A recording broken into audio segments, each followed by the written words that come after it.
Hey everyone, and welcome to UK Media Warrior, episode 5 of Star Trek Discovery. Yes, we are now five episodes in. This one is called Choose Your Pain, and I think a lot of people watching this show, at least from Star Trek fans' perspective, will probably say we are choosing our pain by continuing to watch this show. I do it because I keep hoping that it's going to get better, that it's going to start being the Star Trek I always know and love. So far, not so much, but this episode, oddly enough, has started to inject some of what Star Trek should be. Out of all 5 of the episodes so far, I hold this one up as the best, without doubt, to my mind, at least, in my opinion. Now, as per my usual reviews on this, I've got my list of things I thought were wrong, nitpicks.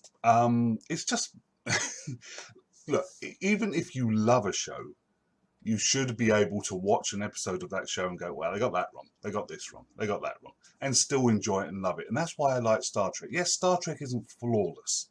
No show ever is.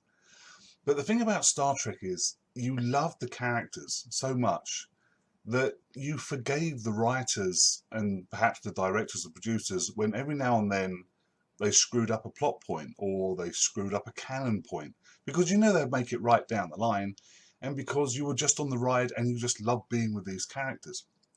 Now, the problem Discovery has is that it's, like I say, 5 episodes in, and it hasn't really come over to us in the way that Star Trek has so far. Every first season of Star Trek is always bad. That seems to be just the way it is. It's tradition now. Every first season of Star Trek is bad, some worse than others. But Discovery, it just hasn't launched the way everyone was hoping it would.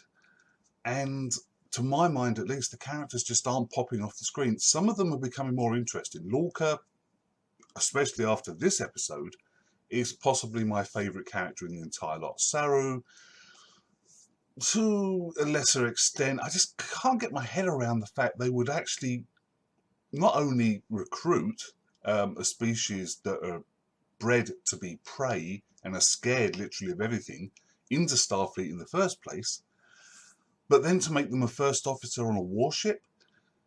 That's just ridiculous, really. It really is. And because they've set Saru up in the first 2 or 3 episodes as being this being, and he explains it to you, he gives you the whole monologue when he's talking to Burnham about it, how his race have been bred to be food, basically, and so they know where danger is, and they know where death is, and they can feel it. He's got those Shrek ganglia things in the back of his neck, and, you know, he's scared over you, he wants to run away. They lay that out for you in the first 3 episodes. You can't ignore it. They actually tell you that. Saru tells you that on screen. But for some reason, they've started to try and retcon that by, in this episode, him trying to make himself more captain-like and being more hard and more aggressive with his people and the orders he gives and that sort of thing. And to me, at least, it just felt a little bit jarring. It's like, this isn't the Saru that we got in the first 3 episodes, or even the first 2 episodes. This is like they've almost changed the character. It's done a U-turn on himself because he wants to be better. Fine, I understand that. Growth is a normal, natural thing that everyone goes through. He wants to become a better officer, so he looks at what other celebrated Starfleet captains have done. That's fine. My problem is you can't do that in 1 episode. You can't. If you've had your entire life being this way, you can't just go to a computer and say, okay, how did these 5 or 6 people become really good captains? Blah, blah, blah, blah, blah, blah. Right, okay. And then in the next hour, change your entire life to be that. No, I'm sorry, it just can't. But this episode was definitely the best one of Discovery so far. We get Harry Mudd, played by Rainn Wilson. I admit, I've never seen Rainn Wilson in anything before. And Harry Mudd was only in 2 episodes of the original series, but he is one of those iconic characters that everyone seems to remember. And going from Rainn Wilson's performance in this episode, I think he'll become an iconic character in this series as well. He was good. I liked him. I liked watching Harry Mudd again on screen. I actually liked him in this better than I did the original series, because that guy was too flamboyant, too over the top, too pantomime, if you will. Obviously, Rainn Wilson, because of the tone of this series, is giving you a lot more grounded, a lot more down to earth Harry Mudd that you would normally find. You know, a normal guy who's just trying to get out of a sticky situation. So he maintains the Harry Mudd deviousness while giving you flashes of what's behind that mask. And you know, I liked it. I loved it. And him and Lorca's interaction. We get the introduction of Ash Tyler in this one, who's supposedly another regular cast member from this point on. We're 5 episodes in, and they're still giving us new regular cast members. Hopefully this will be it, because I've never known any other show where they keep introducing regular cast members in the first 3, 4, 5 episodes. That's just weird to me, at least. I'm used to having, like, here's your bridge crew, get to know them from this point on. But Discovery is shaking up that as well. So it doesn't work for me. I'm sure it probably works for some people, but I prefer to have my regular characters pretty much up front and then learn about them from that point on, not keep having them chopped and changed out whenever you want. It's almost like Discovery saw Game of Thrones and thought, well, if Game of Thrones can chop out, you know, Ned Stark in the end of the first season, hell, we can chop out some of our security officer, our chief security lady. She can be killed off. Nobody would expect that coming. Yeah, it didn't. It wasn't as much of a, oh, they've killed that lady. More of a, oh god, they've killed her. We've only just started to find out who the hell she is. I can't even remember her name. Is it? That's how it comes across. So Discovery, yeah, fine. You want to look like Game of Thrones, but Game of Thrones at least gave you a whole season of Ned Stark, so you learned to love the character. And then they killed him, and that was the shock. You can't do that to a character we've only known for 2 episodes and expect the same reaction. Sorry, just saying. Okay, so what else about this character? This episode, the Klingons. The Klingons are speaking English, no subtitles. Thank God. And they actually became better. I like the Klingons in this episode. I mean, admittedly, you don't see that many. You see the 2 guards who come in and beat people up in the cell. You've got the female torturer who talks to Lorca as she's torturing him. But nonetheless, I felt more connected to these Klingons, literally because they were talking English. And it might be very shallow of me. I've never been a great one for subtitles. But understanding what these Klingons are saying are bad at the best of times with that heavy rubber prosthetic over their faces. It's almost impossible to read from their facial expressions what the hell they're trying to get across. So because of that, you're limited to what they're saying. And because they're talking in Klingon, and you have to read the subtitles, and the Klingon they are talking doesn't seem to have the depth of tone and changes that the Klingon we've heard in The Next Generation had. You know, even if somebody was talking native Klingon in The Next Generation, you could tell by the tone of their voice, by the cadence of their words, you know, what they were feeling.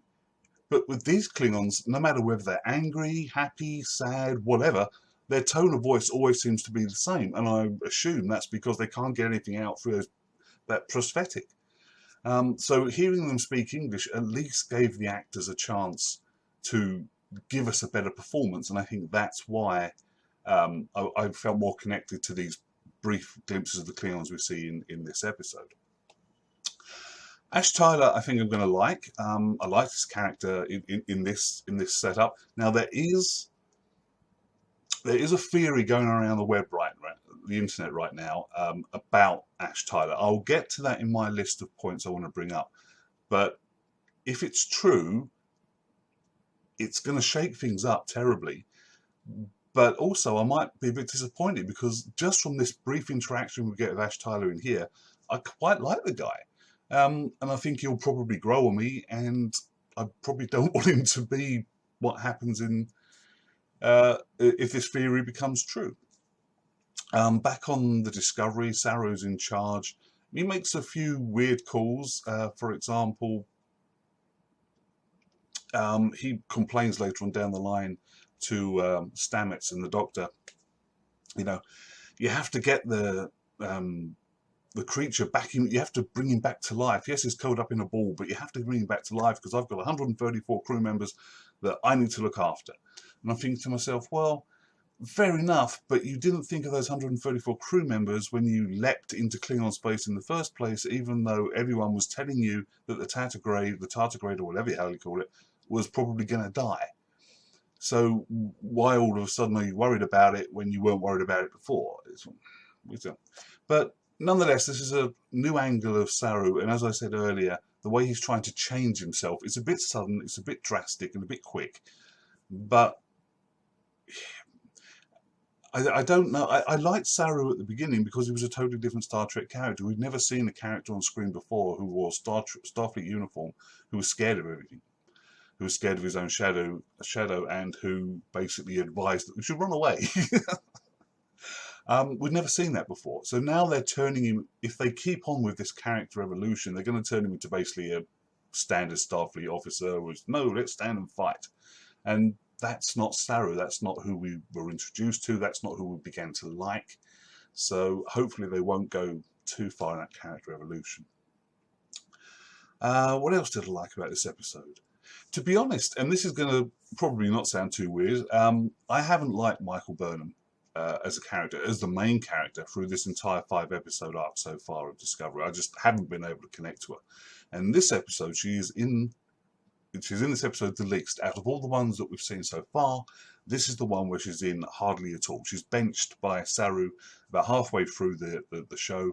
And this episode focuses more on Lorca, Harry Mudd, and Saru, and even Stamets to a degree, over Burnham.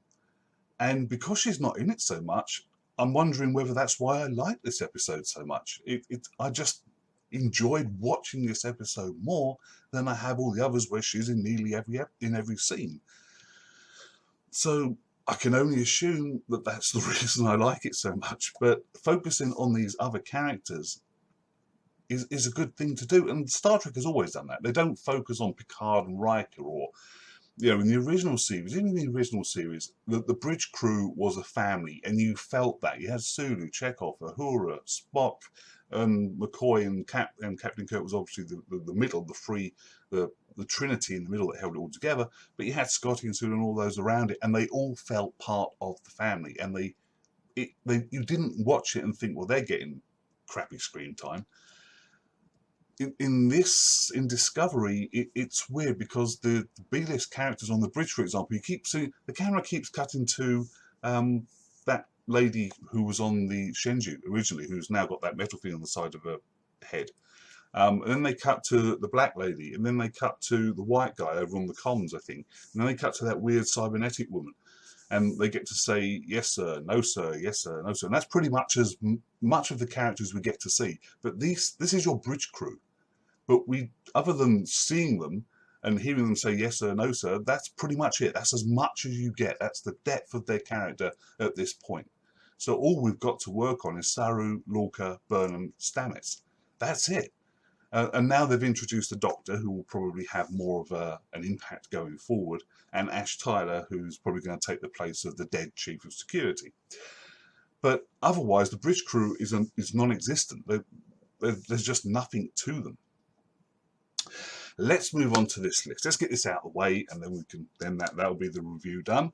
As I say, my favourite episode so far. I've pointed out the reasons why. Let's go through a couple of the reasons why I thought this was a little bit weird.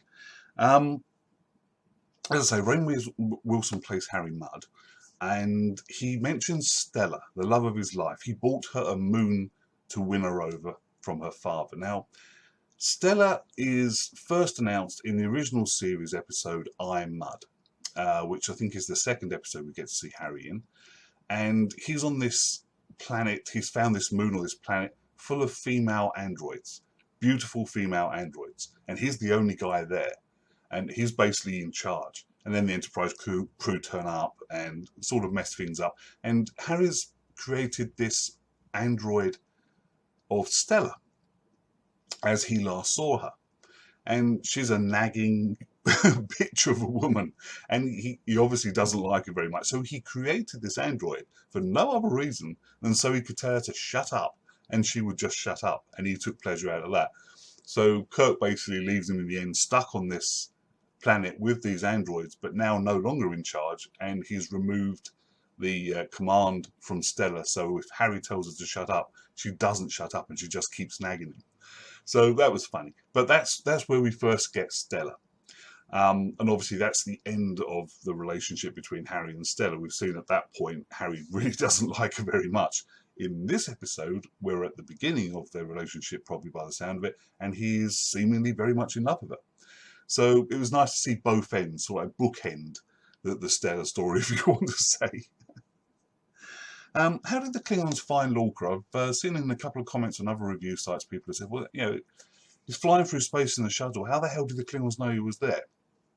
To be honest, I had exactly the same thought when I first saw it. But then I'm thinking, well, the spies, the Klingons have a spy network.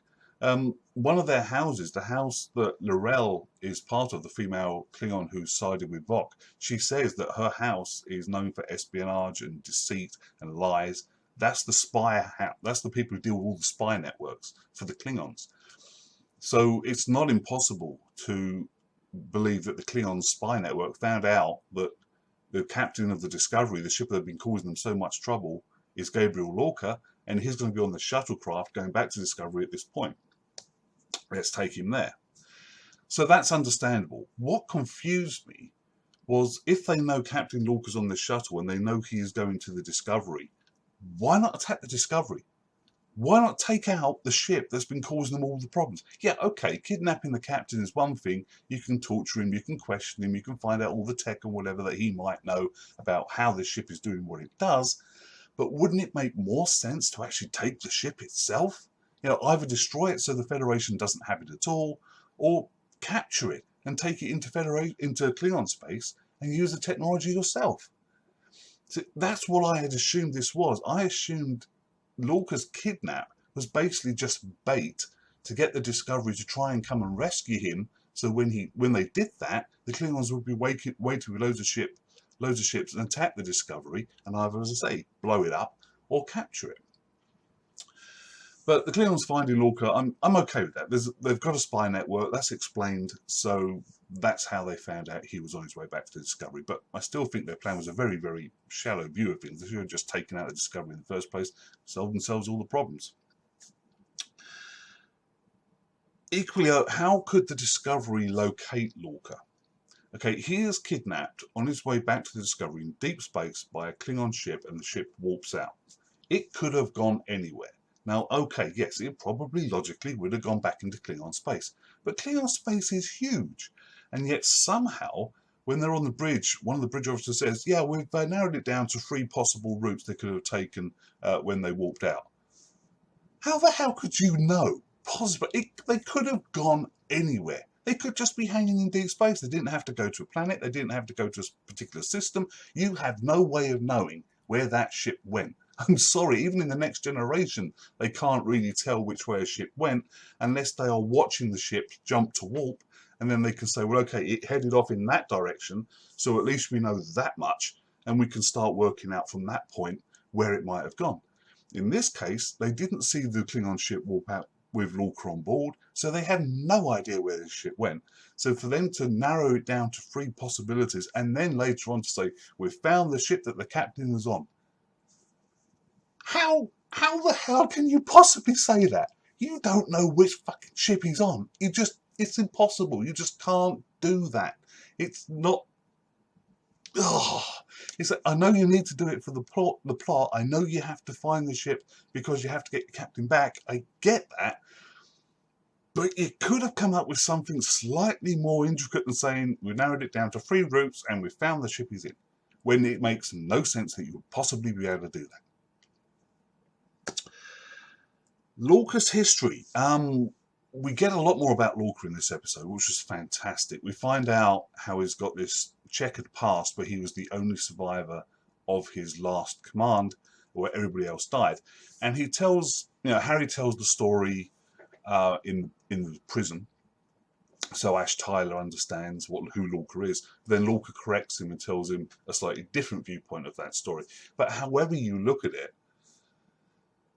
Lorca was the only survivor of his starship that he was in command of, and he blew that starship up to save the crew from capture by the Klingons. But he had to have been off of that ship to survive when it blew up. So how did he get off and nobody else did? And how did he get off and blow the ship up when he was not on it? Did he do it by remote? I mean, I just can't understand how he hasn't been court-martialed for this. You know, the captain is supposed to go down with the ship. Fine, if you want to save your crew from being captured and tortured, go down with the ship, blow the ship up while you're on board. Kirk almost did it a number of times. Picard's tried to do it. You know, Janeway, every captain we've ever seen has tried to do this to save their crew or to threaten the bad guys, but they never run to an escape pod to get out of there before the ship blows. They have the honor to go down with their ship. But for some reason, Lorca decided not to do that. He decided to get out of Dodge and then blow up the ship beforehand. And that should have been a court-martial offence. The captain running away from his ship and then blowing it up behind him, that should have been enough to have him thrown into a jail cell. Easily. So it's intriguing history, but it doesn't really work out. It doesn't really balance out that well.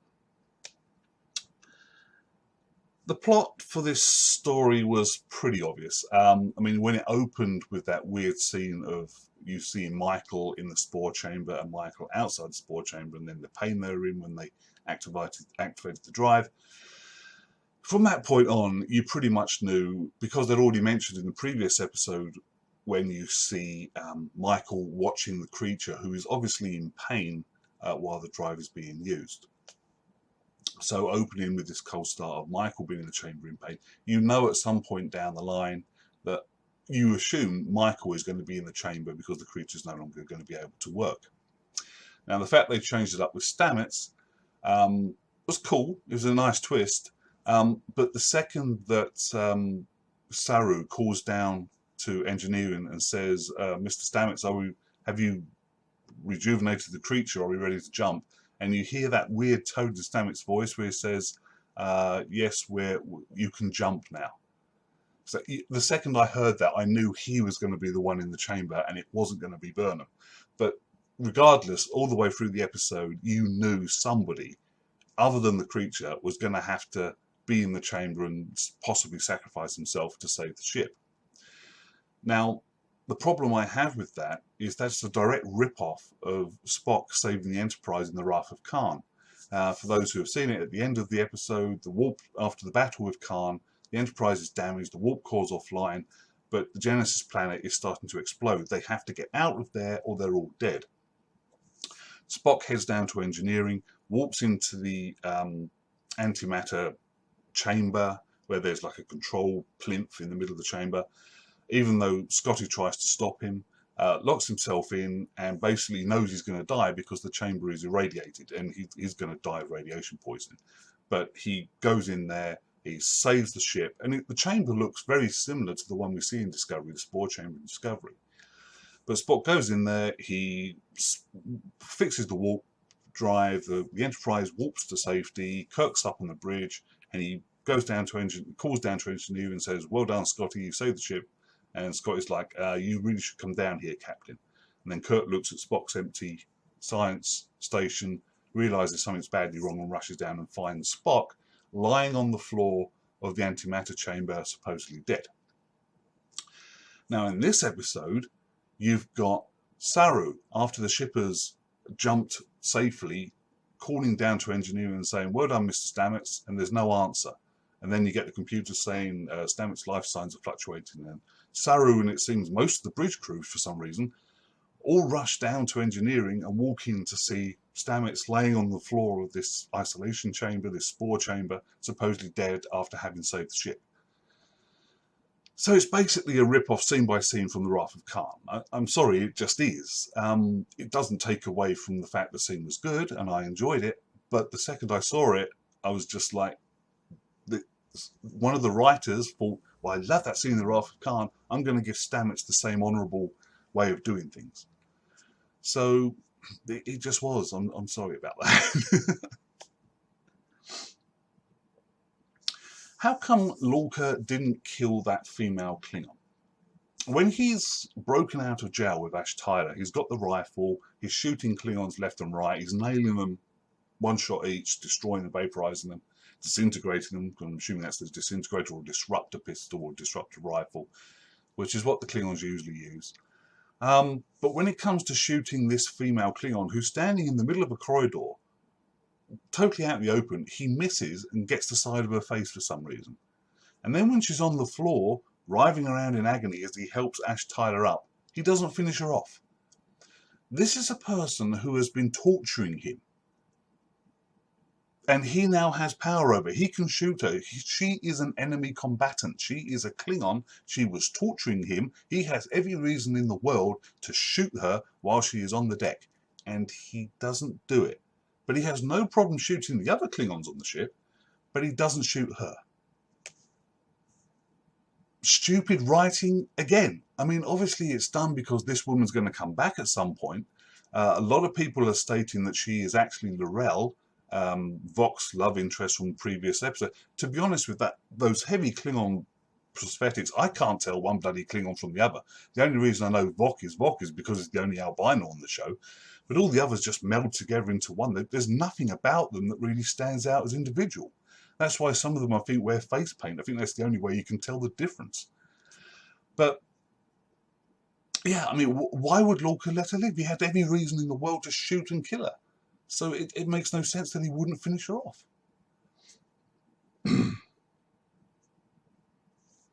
How did Lieutenant Ash Tyler get captured? When he's telling the story of this to Lorca in the prison, in the cell, he basically says he was at the Battle of the Binary Stars, and he was on one of the ships that was attacked and destroyed by the Klingons, and he was captured there. Okay, we saw the Battle of the Binary Stars in the first 2 episodes. Okay, we saw all of it from beginning to end, and at no point did the Klingons have time to capture Starfleet officers. They didn't. There was a volley of fire between the ships. There was explosions on the ships. There was phasers, disruptors, photon torpedoes flying, and then the battle supposedly won. The Klingons leapt back to Kronos to get their forces together. They didn't hang around to take prisoners. Plus the fact Klingons as a rule don't normally take prisoners. They normally kill, during war at least, they normally kill the wounded because they consider them a liability. So they wouldn't normally take a prisoner unless you were a high value asset like Captain Lorca. So for them to hang around, spend the time capturing Ash Tyler, for one thing, we didn't see that because, like I say, as soon as the firing stopped and the Klingons realised they'd won, they warped out of there straight away. They didn't hang around. So the only ship who was around that could have captured Tyler somehow would have been the flagship, but the flagship was damaged by the Shenzhou and hung in space for 6 months. So we know they didn't capture Ash Tyler because he's been in the prison for 6 months or 7 months, however long it is. So who exactly captured him? Which makes his believability even more stretched already because there's no logical way he could have been captured. Now let me put out this theory that I've been seeing around, which could possibly be true. If that female Klingon torturer was L'Rell, if you remember in the last episode before this one, at the end of it, her and Voq are on the Shenzhou and they're talking, and L'Rell says, look, I'm going to take you back to the matriarchs of my house, okay, and they will show you things, and together we will win the war. But there's going to be a cost. And he says, well, what's the cost going to be? And she said, everything. Now, we know that Klingons have the technology to change their appearance, almost at a genetic level. The original episode series, The Trouble with Triples, had a Klingon operative called Arn Darwin, who looked human. And even McCoy said, at a basic scan of him, he looked human. But it was only when he scanned him deeper that he realised he was Klingon on the inside. So we know the Klingons have the technology to change a Klingon into someone who looks human. So what if L'Rell's house, who are a house of spies and espionage people, it would logically make sense that they would have the technology to change themselves into humans so they could go undercover and find out and spy on the opposition. So, what if Vok gets taken back to L'Rell's homeworld? He gets changed into a human. Ash Tyler left on this in this cell, and this whole thing of capturing Lorca was actually really just a feint to get Vok into Starfleet, into the Federation. That's the theory that's going around. So Ash Tyler is in actual fact Vok. Now, we're going to know very, very quickly if that is the case, because if we don't see Vok anymore in Discovery, then the theory that Ash Tyler is actually Vok is going to have a hell of a lot more weight. However, if we see Ash Tyler continue and we also see Vok, then we know that theory gets blown out of the water. So we'll have to wait to the next episode or the next couple of episodes to see if Vok appears. As I said earlier, I'm hoping it doesn't happen because I actually quite like Tyler already, and I'd really like to see how he grows character-wise on the ship. So we'll have to wait and see if that theory pans out. But I thought it was a very intriguing hypothesis, and it has logical grounds for it to happen. So that would be very interesting to see. The Klingon fighters that were pursuing Lorca and Tyler just looked stupid. I mean, what were with those like fins at the back of the ship? They look like somebody just put too much hair gel in their hair for some reason. It's sticking up in spikes or something. It looked absolutely stupid. It really did. The list of captains that Saru looks through.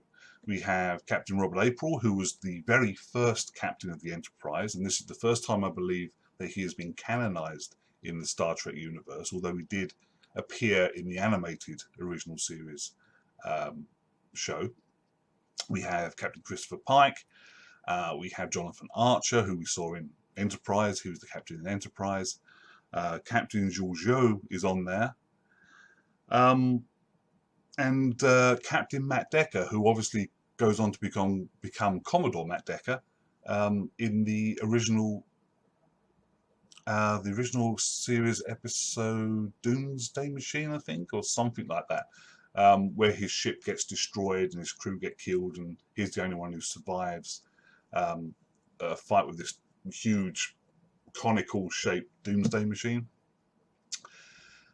But this list, although it was a lovely nod and Easter egg to any Star Trek fan to see this list of famous captains, it seemed a little bit odd for me that when Saru says, okay, give me a list of all famous captains, living or deceased, who have been in Starfleet, so I can figure out what makes them great.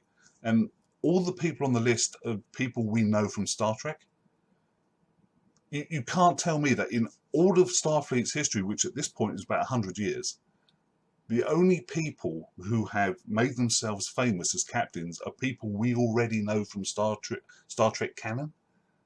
You could have thrown in a few other names that we didn't know to balance it out. I mean, this was, okay, it was a nice nod from CBS to say to us, all the writers, to say, here, Star Trek fans, here, you'll love this, you'll love all these names, you'll know them all, you'll love them. That'll make you like our show.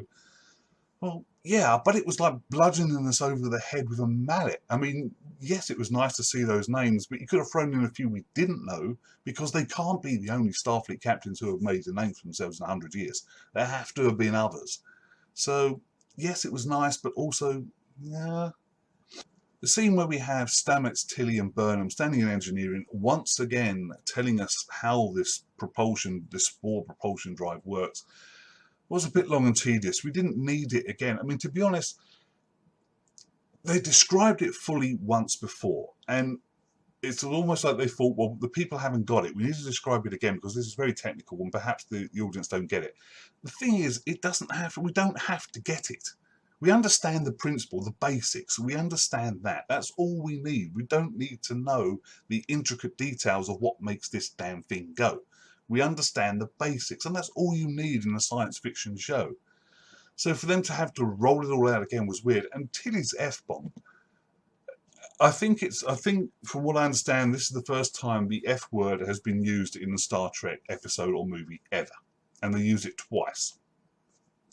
And it comes out of nowhere. It's like, why the hell, after all that long, dull, scientific monologue, which she goes, oh, that's effing cool, And then Stamets would go, yes, cadet, that is effing cool. It's like, there was no need for it. It was like, the writers were like, we have to be hard and edgy, and we want this to be an adult Star Trek show, so we'll throw in some F-bombs. Yeah, you can do a decent show like that without throwing in F-bombs. It just felt weird. It didn't feel good. It didn't feel dark and gritty. It just felt odd. So that's about it. That's my list of good and bad points. As I said up top, like this episode. Best episode I've seen of this series so far. A lot less Burnham, which was a plus for me. Sorry, but I just don't like her. Yeah, so overall, not a bad episode, not a great episode, certainly not a great Star Trek episode, but for Discovery alone, isolated all on its own, this was the best of the 5 so far for me. I'm liking Lorca even more. Ash Tyler, I think, will be a good addition to the crew. We've now got the Doctor and Stamets, and finally shown that they are a couple. That weird last end scene where you see Stamets looking in the mirror, turns away and walks out, and then it cuts back to the mirror and Stamets is still, his reflection is still in the mirror. It's a little bit weird. A lot of people are saying, well, you know, that just shows it's the mirror universe, but that's a little bit on the nose if they're using the mirror to show his mirror image in the other universe. Equally, it could be a side effect of him injecting himself with that stuff to make the propulsion system work.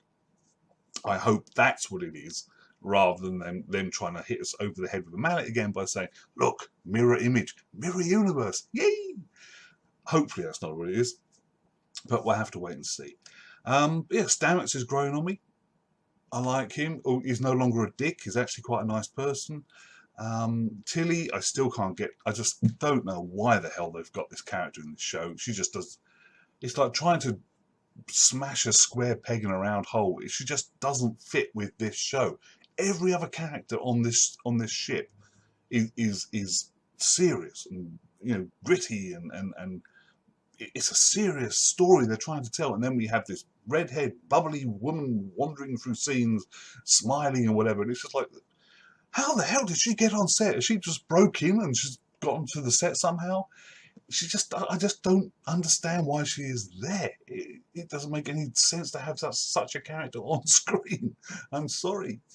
Yeah, so going forward, so far Discovery has been on an upward climb. Now, who knows? This could actually, by the end of the first season, actually be a decent Star Trek show. It has got nothing to do with the continuity and canon of the previous 5 decades of Star Trek, which CBS is still trying to tell us it is. But all of that aside, the show itself, in and of itself, seems to be slowly getting better. So hopefully my list of nitpicks will be getting less and less as the weeks go on. We'll have to wait and see. Thank you all for watching. I hope you've enjoyed this show. If you have, please subscribe to my YouTube channel or perhaps share it on your Facebook. But until next time, you guys take care. Thank you for watching. See you next time.